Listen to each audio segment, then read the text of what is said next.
Hey everyone, back with another knife review. Today we're going to be looking at the Mcnees PM Mac 2. This is the Triple Aught Design version, so it has some laser etched topographical maps on there.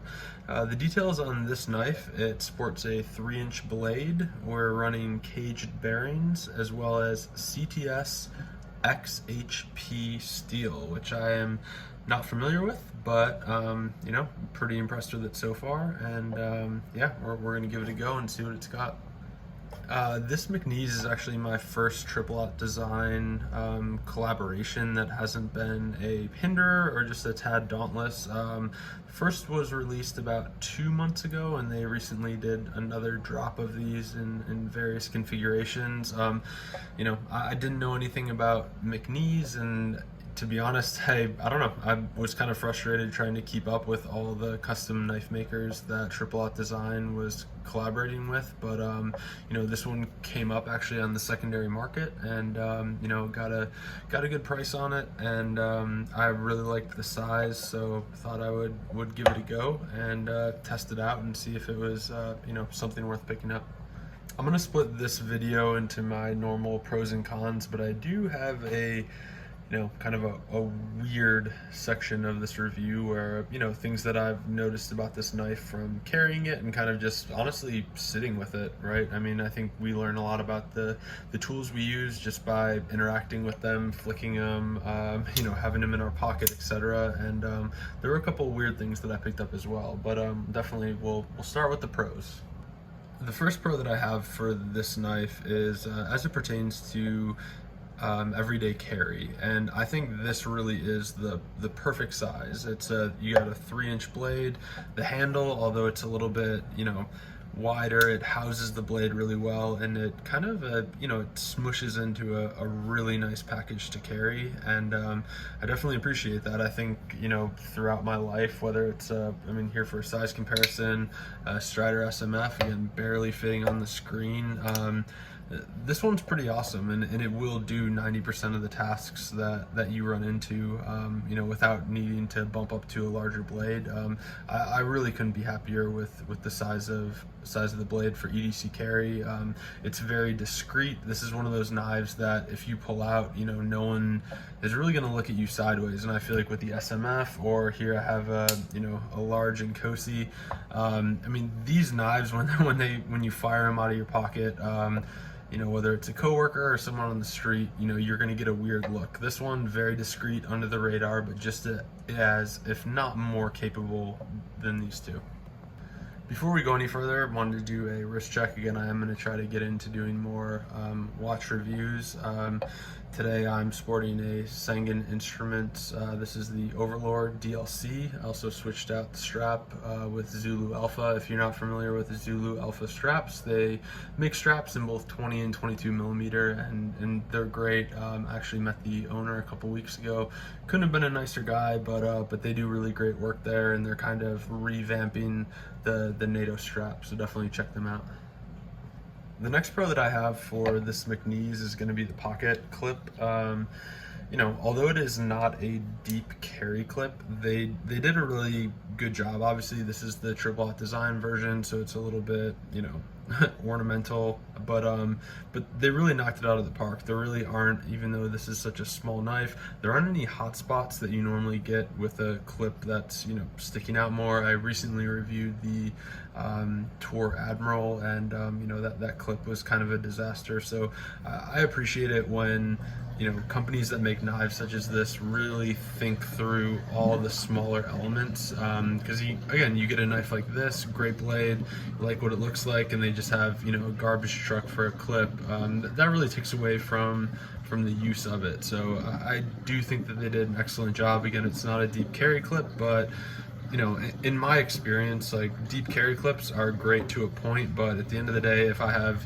just this much of the knife sticking out, it's really not going to make or break it. So they did a great job with the clip. The next pro for me is going to be the fit and finish of this blade. Again, Mcnees is a mid-tech company. As far as, this PM Mac 2 mid-tack, so not quite custom, not quite production. There is some like hand fitting that goes on, but the fit and finish couldn't be better, which again, for the price of this knife, which is about $550 before taxes, you would really expect nothing less, and I would be sincerely disappointed if the fit and finish, you know, wasn't as good as it was. But you know, I start to really look at, when I pay this much for a knife, I look at more of the finer details.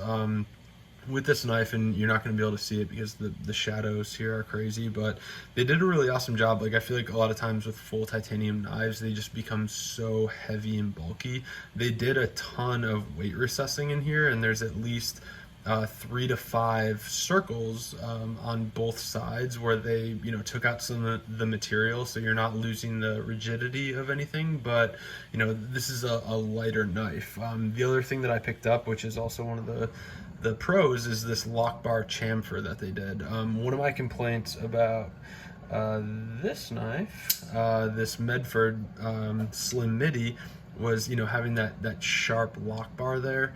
As you can hopefully see on both sides, just to make it congruent, they, you know, chamfered both sides to make it very comfortable to work this lock bar, which is awesome. I mean, the action is absolutely crazy. So you know, kudos to Mcnees for doing that. That being said, that, you know, that's they should do that for a knife of this price.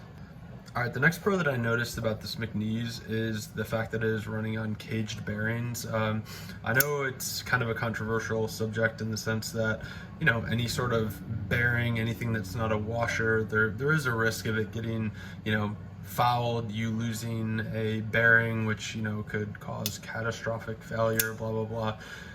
This is one of the smoother action knives that I have in my collection right now, and that's definitely due to the caged bearings as well as the fit and finish on this. And with that, I was kind of sitting with it, and I was thinking, like, hey, how would you describe this? And it's almost like, you know, you can feel the bearings, but this blade, like, it doesn't want to stop. Like, it kind of it flicks open and it wants to keep going, which I think is really cool, because you always get positive lockup. But at the same time, like, I mean, this thing is just smooth as butter, and you know, they, again, wouldn't expect anything less from a knife like this, but I was really impressed with that, and it stuck out compared to my other ones that I carry. All right, the last pro that I wanted to cover with this Mcnees is really just the monolithic design of it. A lot of these folders that I see and buy, you know, the best ones are certainly, it's the product of all the parts added together to make it one entity, and they really did an awesome job with this. I mean, everything from, like, one of the things, so, you know, one of my last videos I reviewed the Tour Admiral, and one of the feedback items, obviously realizing that Mcnees is a more expensive knife, but it's just that it wasn't very, like, monolithic in design. Like, the design, it seemed like the blade was separate from the handle and things didn't really mix. Like, this blade matches the handle almost exactly, and I think that that's really awesome to see. And, you know, there's a lot of pride of ownership with this one, and yeah, I think that that's really cool and worth noting as far as a pro goes. All right, before we jump into the cons based on, you know, my experience with this blade, I wanted to get into two of the more weird items that I've noticed. The one being is the sandwich construction of this knife. I don't know if you can see here, but both sides of the frame are actually sandwiched together, and then they put a Torx screw through either side, and it comes out the other side, which, again, they did a good job, you know, leveling this, grinding it down so that it's monolithic with the frame. But I've never really seen that before. In my experience, they'll just put like a bolster or some sort of, you know, something to fill the gap there, and then put the screw through on both sides. But here it's almost like a sandwich construction, which is kind of cool but kind of weird and unique. I don't own another knife that is like that. The other weird thing is all the hardware on here, except for the screws, is this really nice, like, titanium stonewash, and it, you know, it certainly matches. The blade matches the handle, etc. Except for the yeah, this blade stop right here, which is stainless, right? And they didn't use the thumb studs as you know, a blade stop, which is kind of interesting. But I think that, you know, the way that it's designed, it actually makes it a lot easier to flick. But you know, just one of the things that stuck out to me was, you know, you look down here, it's this kind of cool matte titanium, you know, blade, as well as the handles, and then you look down and you have this blade stop right there. So again, just a weird thing that I noticed that was different from the other knives that I own. And that wraps up the you know, the weird things that I found with this knife. Next I'm going to get into a few of the cons, and again, I will say that I'm hypercritical of a knife like this just because of the price that it dictates. You know, these things, the MSRP is $550. That's before, you know, tax and shipping and all that. So I have very high hopes for this thing. One of the cons that I noticed was the jimping that you get up here. So as you can see, I mean, there's only 5 lines of jimping. It's not particularly deep, which I don't mind at all. I mean, there's some examples where it's basically like a, you know, metal saw on your finger. So I do like the depth of the jimping, but for me, you know, there's no forward choil here, you know, below the blade. I would have liked to see this jimping kind of extended out, maybe to, you know, right about here, so that you could kind of choke up on this thing a little bit for more finer work. They did it this far, but for me, again, like, I have very big hands, and you know, for me to naturally hold it, it's about right, but it would be cool to extend this a little bit so that you could get, you know, a little more confidence with doing finer work. Again, not a showstopper at all, but again, I'm you know, looking at it from a totality standpoint, and you know, adding a few more lines of jimping, I think that would have went a long way.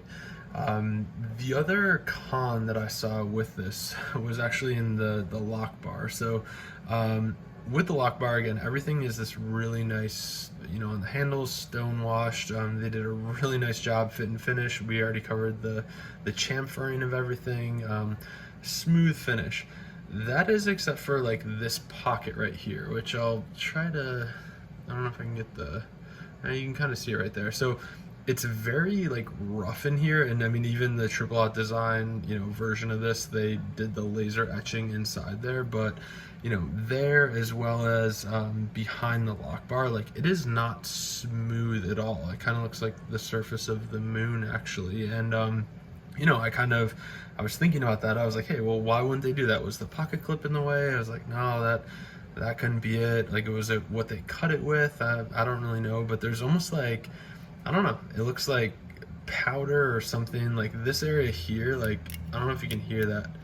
It's very rough compared to this. So, you know, smooth, super rough right there. And you know, looking at other knives, I know I pulled out my Strider SMF before. Again, mixed Strider, for, you know, whatever you think of him. They definitely smooth this so that it matches the rest of the finish. And then looking at other knives, for instance, like a Hinder XM18, you know, there's some like striations here, but it still looks finished. And I would say on the Mcnees, one of the cons of this knife is they didn't finish that. It almost looks like burned, and I'm not sure why they did that. Again, not a big deal, but it does kind of, you know, when you get to spending $500 plus, it definitely takes away a little bit from what the knife looks like. So that was kind of interesting to me. All right, that concludes my cons section of this video. You know, I think all in all, to kind of wrap things up, this is a great knife if you can afford it. This is not one that, you know, one of the scary things about spending this much on a knife, and the fact that it is sold out, is that I wouldn't readily be able to replace it. So that's kind of scary to me, but at the same time, like, I really do, like, I think I'm gonna hold on to this thing and I'm gonna carry it. It's not gonna be a safe queen. I really, you know, I'm not familiar with this CTS XHP steel, so I want to see what that can do. I mean, it's super sharp right out of the box. I think this is a really great knife if you can find one. Obviously, when you get into this realm, we're going to be hypercritical of all of the components and, you know, how the you know, this knife being the sum of its parts, but all in all, I'm really impressed, and I'm gonna hold on to it. I wouldn't say that it's my favorite carry knife, at least not yet, but definitely really impressed with it. So you know, really appreciate you all tuning in. We're gonna have a ton more knife reviews coming up. I just I just need to be able to get through them all. So you know, appreciate your support. And again, if you have any comments, please drop them below about this knife or Mcnees writ large. Maybe in the future I'll actually try to get a full size one of these PMs. I think that could be kind of cool because it's, you know, right up my alley. But for EDC, I think this is a really great way to go. So yeah, thanks for tuning in, and we'll see you next time.